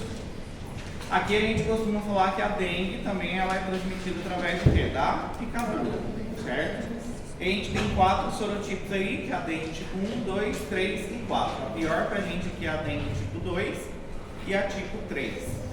Mas a 2 é o pior dos sorotipos que a gente tem aqui. Também é do gênero flavovírus, certo? E a dengue ela tem as suas características em particular também. Quando a gente fala da dengue diretamente, a gente tem a dengue 1, 2, 3 e 4. A pior é a dengue tipo o quê? Tipo 2. Muito bem. Certo? A pior é a tipo 2. Certo? Possui, é um vírus totalmente que possui o quê? Envoltura também e é um vírus de RNA. E quando a gente fala aqui da dengue, ela tem as suas manifestações clínicas também, que principalmente a gente vai falar de quais são essas manifestações clínicas da dengue. Antigamente a gente falava que dengue existia dengue hemorrágica, agora não é mais esse termo, é dengue que a gente usa o quê? Dengue grave. Chama de dengue grave. E ela é conhecida como febre, que também de romper os ossos, ou febre de quebra-ossos, de quebrar ossos também, era conhecido. Não é possível contágio direto, aqui a gente precisa diretamente do nosso vetor, que é o nosso mosquitinho Aedes o quê? Aegypti, para que aconteça o processo o quê? De transmissão. Que é esse mosquitinho aqui. Somente pelo Aedes, não sexual nem nada. Não, aqui não, sexual não. E o que acontece? Qual é a manifestação clínica que a gente observa do nosso paciente? A dengue ela acaba sendo muitas vezes muito inespecífica. O que acontece? Os signos normalmente que a gente observa, que é clássico da dengue do nosso paciente, é normalmente o quê? Febre, que o paciente tem, cefaleia, o paciente chega a ter, mialgia e artralgia, o paciente tem, dor retroocular, que é o clássico também do paciente apresentar, e ele pode ter exantema. Isso aqui normalmente acontece quando a gente fala o quê? Na fase febril do paciente, ou sintomas clássicos. O paciente pode ter também náusea, pode ter vômito também, nesse caso, alguns pacientes podem ter diarreia. E isso aqui seria o quê? A fase normalmente o quê? Febril do paciente. Ele pode evoluir para uma fase que a gente fala o quê? Que é a fase crítica, que é depois do 5º ao 7º dia. Normalmente ele começa a ter o quê? Um quadro de queda de febre, maior risco de algumas complicações e começa a apresentar o quê? As petequias também. Doutor, quando o paciente depois ele apresenta a dengue grave, isso não é uma evolução do vírus não, né? Isso não é a dengue grave, não é por conta de uma evolução do vírus. É pela evolução do paciente mesmo. Vamos falar um pouquinho disso. Vamos falar. Por que acontece isso? Nesse caso aqui, principalmente, o paciente pode chegar à fase crítica. Nessa fase crítica, o paciente começa a ter signos de alarme.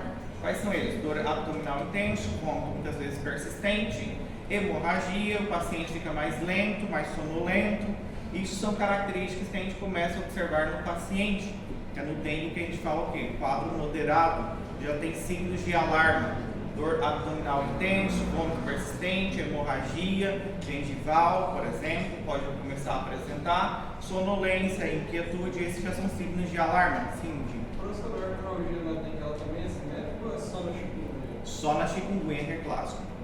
Aqui, principalmente, quando o paciente tem esses signos de alarme, a gente precisa o quê? Ficar atento com esse paciente, porque senão ele pode evoluir para um quadro o quê? De dengue grave. Ele pode chegar a um choque o quê? Hipovolêmico. Aí já é um quadro muito pior, exatamente. Como que o paciente chega a isso? Normalmente a gente costuma falar o quê? Quando a pessoa ela entra em contato com o vírus da dengue, se ela entrou em contato, por exemplo, com dengue tipo 1, a primeira vez, ela vai ter o quê? Imunidade para o resto da vida. Vai ser gerado diretamente anticorpos contra esse sorotipo. O problema que acaba surgindo quando surge a dengue, que a gente fala que é a dengue do tipo 2, ou dengue grave, é justamente por isso, porque o paciente ele já tem imunidade a um sorotipo, e quando ele entra em contato com outro sorotipo, o sistema, ou seja, os anticorpos, eles favorecem diretamente o quê? Para que o vírus possa entrar muito mais fácil dentro da célula. Por isso que acaba acontecendo a dengue, que a gente fala o quê? Dengue grave, normalmente. Por isso que acaba acontecendo. Então, por exemplo, se a Ana Soninho, certo? A Ana Soninho está aqui dormindo, o soninho dela. Ela teve dengue do tipo 1, só que ela entra em contato com dengue do tipo 2. O que acontece? Ela tem defesa, ela tem anticorpos contra a dengue do tipo 1. Esses anticorpos não neutralizam o dengue tipo 2, eles só neutralizam anticorpos, ou seja, ele só vai neutralizar dengue tipo 1. O que ele acaba favorecendo? Ele favorece a entrada do vírus muito mais fácil às células. Ou seja, se ela entrou em contato com dengue tipo 2, não vai neutralizar esse dengue tipo 2. Ele vai simplesmente favorecer diretamente com que possa entrar muito mais fácil o vírus dentro da célula. Então não gera nenhum tipo de defesa. E é aí onde surge normalmente o quê? Um quadro de dengue grave. Então isso se deve normalmente ao quê? A anticorpos que não neutralizam o quê? Não vai neutralizar a infecção. Então ele contribui principalmente o quê? Para a entrada do vírus muito mais fácil dentro da célula. Então aí principalmente afeta o monócito, macrófago e células o quê? Dendríticas. Começa a entrar muito o quê? Vírus dentro da célula. Começa a ativar diretamente o quê? Uma resposta muito alta do sistema o quê? Imunológico. Começa a falar o que a gente fala, uma tormenta diretamente o quê? De citocinas. Começa a liberar muitas citocinas na circulação desse paciente. Ele tem um quadro inflamatório que é muito grande. E isso acaba levando a maior permeabilidade vascular, aumento da permeabilidade vascular, começa a extravasar líquido para fora do vaso, inclusive o que? Sangue. E aí é onde o paciente começa a ter um quadro o quê? De dengue grave, que era conhecido como dengue hemorrágico, certo? E esse aí é o pior para os nossos pacientes. Nesse caso aí, se Deus quiser puxar, ele puxa. Entendeu? Se for hora de ir de alta celestial, vai embora, não tem o que fazer. Então por isso que a gente tem que ficar atento principalmente à clínica do nosso paciente. Atento à clínica do paciente, porque esse paciente ele pode manifestar primeiramente um quadro que a gente fala que é um dengue leve, sem signos de alarme, são com sintomas clássicos que o paciente tem, que dura em média 5 a 7 dias, e depois ele acaba o quê? Evoluindo para a fase de recuperação, melhorando e vida que segue. Mas ele pode sair daqui e passar para cá e vir para cá diretamente. Pior para o meu paciente nesse caso. Por isso que todo paciente nessa fase aqui, você vai ver o quê? Que essa fase é onde o vírus está em alta, é no período da fase febril. A viremia do paciente ela está o quê? Altíssima. E aí principalmente aqui a gente solicita um laboratório para o paciente, que é o NS1. acaba solicitando para o paciente o NS1. Esse NS1 é uma proteína, é diretamente uma partícula viral que ela se detecta na circulação, por isso que solicita o NS1 nesse período. Depois que passou aí dessa fase, depois de 5 dias, a gente já tem que pedir o quê? IgM e IgG, aí já é sorológico. Aí você vai pedir diretamente a sorologia para o seu paciente. Mas nos 5 primeiros dias a gente vai solicitar diretamente o quê? O antígeno para NS1, nos 5 primeiros dias. Depois, diretamente, você já vai solicitar o quê? ELISA. Já solicita IgM e IgG, certo? É sempre importante que a gente ficar atento, ou seja, escrever para o paciente quais são os sinais ou signos de alarme. Quais são eles os signos de alarme? Dor abdominal, vômito persistente, algum sangrado, sonolência, tudo isso é importante a gente escrever para o paciente e falar. Se por acaso ele apresentar algum desses sinais, ele precisa retornar rapidamente para o hospital. Por quê? Daqui ele pode evoluir para um quadro de dengue grave. E aí nesse caso aqui ele vai chocar e vai ter uma hemorragia. Então esse é o pior que a gente fala aqui para os nossos pacientes.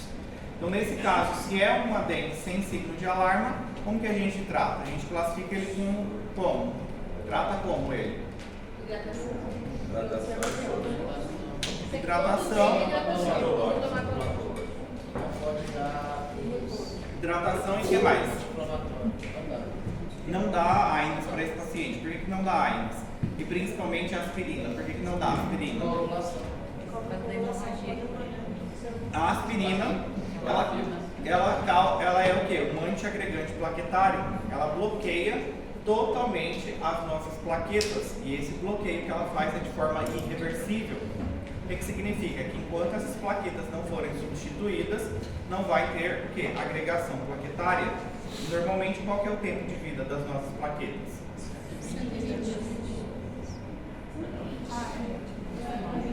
Meu Deus, que plaqueta é essa? Quantos? Normalmente aí de 7 a 11, 10 dias é o tempo de vida das nossas plaquetas. E a gente não passa de forma alguma ácido acetil salicílico para os nossos pacientes devido a isso, porque pode aumentar o quê? Sangramento do paciente.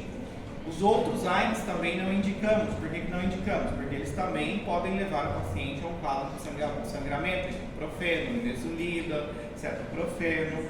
Não vamos utilizar, ketorolac não vamos utilizar. Eles são menos pronunciados, essa questão diretamente de causar um quadro de hemorragia, porque o bloqueio deles normalmente não é irreversível, como acontece no ácido acetil salicílico, a aspirina, aí principalmente. Então esse é o diferencial. Mas quando você dá aí para o seu paciente um ácido acetil salicílico, enquanto aquelas plaquetas não forem substituídas, não vai ter o quê? Agregação plaquetária, porque o bloqueio é totalmente irreversível. Isso que dá paracetamol. Por isso que a gente vem dando paracetamol ou dipirona, um dos dois, porque tanto paracetamol como dipirona, eles não interferem diretamente o quê? Na COX-1 e na COX-2, que é diretamente as responsáveis pela transformação e bloqueio diretamente. Então, por isso, vocês vão entender lá na frente do fármaco. Essa parte é importantíssima, então. Os nossos pacientes com dengue, a gente normalmente dá o quê? Paracetamol ou dipirona ou os dois associados. Doutor, antes não se falava que não dava ia dar dipirona? Antigamente, sim. Por quê? O que mudou? Por que mudou? Eles viram que ela não causa tanto bloqueio. É porque assim, na realidade, o que seria ideal era só paracetamol. Só que como a manifestação da dengue ela é muito exacerbada, o paciente costuma ter muita dor e febre, o que ele faz? Ele toma um paracetamol fora do horário. Se tomou um comprimido agora, se ele sente dor daqui 1 hora ou febre, ele repete novamente. Daqui 2 horas ele repete novamente. O paracetamol é muito hepatotóxico, então ele agride muito o fígado. Então aí levava o paciente a um quadro de hepatotoxicidade. E pior ainda que a dengue já acaba afetando também o fígado do paciente. Então o que fez? Observou que o dipirona ele causa um quadro de agranulocitose. Principalmente pode afetar as células de grânulo. Só que também o mecanismo de ação dos dois é bloquear uma COX, que supostamente acredita que seja uma COX-3, que não interfere o quê? Em questão de coagulação. Então hoje a gente trata dessa forma, um DIP ou um paracetamol, ou intercala, justamente por causa dessa questão da manifestação clínica da dengue. Porque cada ano que passa, ela vem diferente. A gente observa que vem causando quadros diferentes. Às vezes uma faringite no paciente, isso não é comum da dengue. O que a gente observa é um quadro o quê? De dengue no paciente. Então, devido à manifestação clínica tão exagerada, a gente vai intercalando. Às vezes dá para o paciente paracetamol agora, se ele chegar à manifestação de novo, dá dipirona. Depois paracetamol, depois dipirona. Certo? A questão é que o dipirona ele é proibido em alguns países, outros não. O Brasil, por exemplo, não é, nem aqui no Paraguai também não é proibido, mas tem alguns países que é proibido o dipirona, por causa da granulocitose. Mas em questão de analgesia, o melhor analgésico que a gente tem é dipirona, para tirar a dor. Aí vem o risco-benefício, né? Risco-benefício. Você vai ter que tratar. Você tem que diminuir essa temperatura também e tem a dor. Exatamente, não tem para onde correr. Só que sempre em quadros virais, os únicos analgésicos que a gente costuma utilizar é dipirona ou paracetamol. Dipirona ou paracetamol.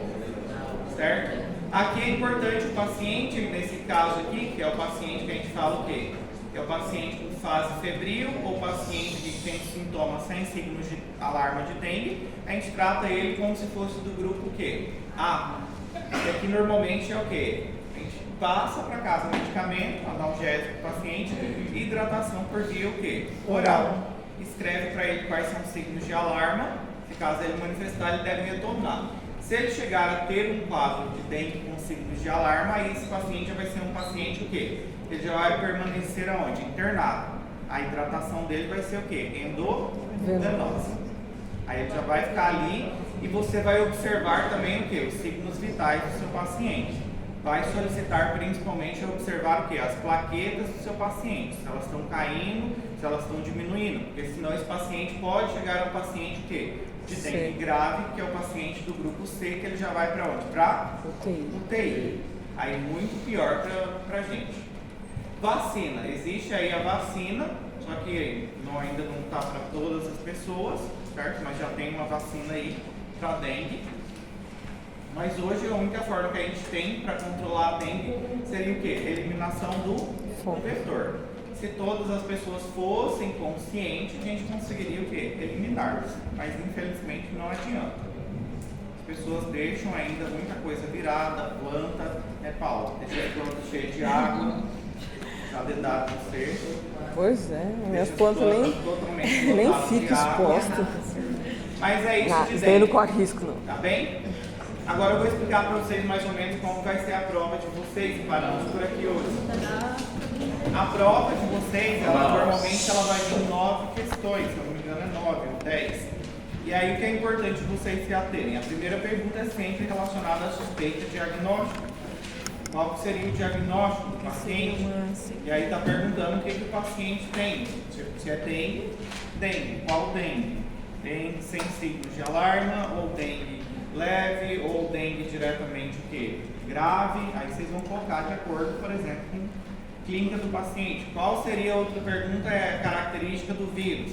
Se ele é um vírus de RNA, de DNA, se ele tem envoltura, se ele não tem envoltura. Isso é característica do vírus. Certo? Quais são as manifestações clínicas típicas do paciente? Se é chikungunya, por exemplo, qual seria a típica da chikungunya que a gente falou? A artralgia, poliartralgia do paciente sente de forma simétrica, febre alta, ou seja, signos e sinais típicos esses que são típicos diretamente de quem? De chikungunya. Normalmente já vem no caso clínico escrito também.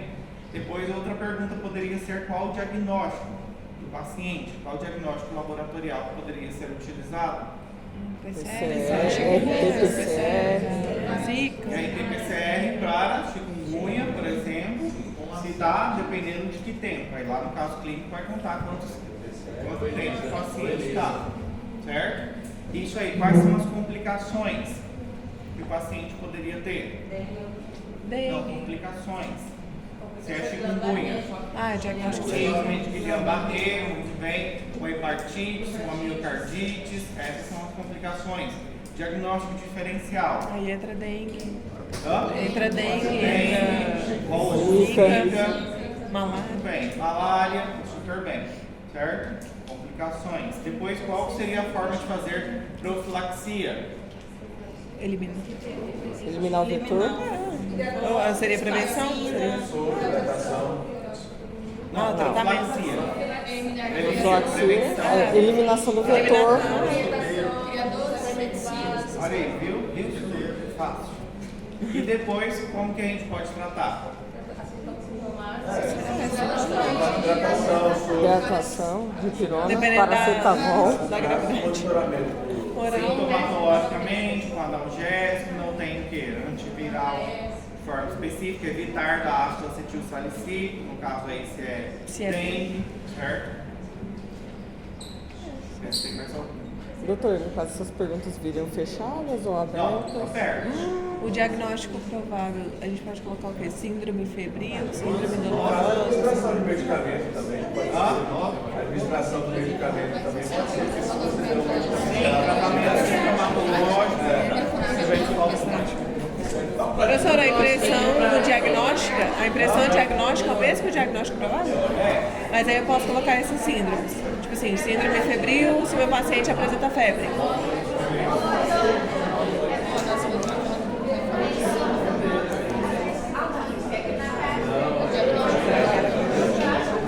Então é importante você suspeita diagnóstica, certo? Suspeita diagnóstica, quais são as características do micro-organismo, a gente falou. Principal, quais são as vias de transmissão, como se transmite dengue, Picadura. exatamente, tem um vetor através do que? Da picadura. Quais são os signos e sintomas clássicos, por exemplo? Quais são os tratamentos que a gente tem aí? Qual é a opção de tratamento? Nesse caso aí, Da chikungunya? não sei, dengue, Sintomatológico. sintomatologicamente vai Se for tratar, dengue, analgésico, paracetamol. depende do microorganismo. Complicação, que complicação que esse paciente poderia ter? Método diagnóstico laboratorial, diagnóstico diferencial e principalmente quais são as medidas de profiláticas ou de prevenção. É isso. Tratamento também, doutor. Tratamento. Essas orientações são para teoria? Prática ou teoria? Pra prática, não vocês pediram? Pra prática, É. E pra teoria, como é que vai ser? Não, teoria é mais lá na frente ainda. Ainda tem uma Obrigada.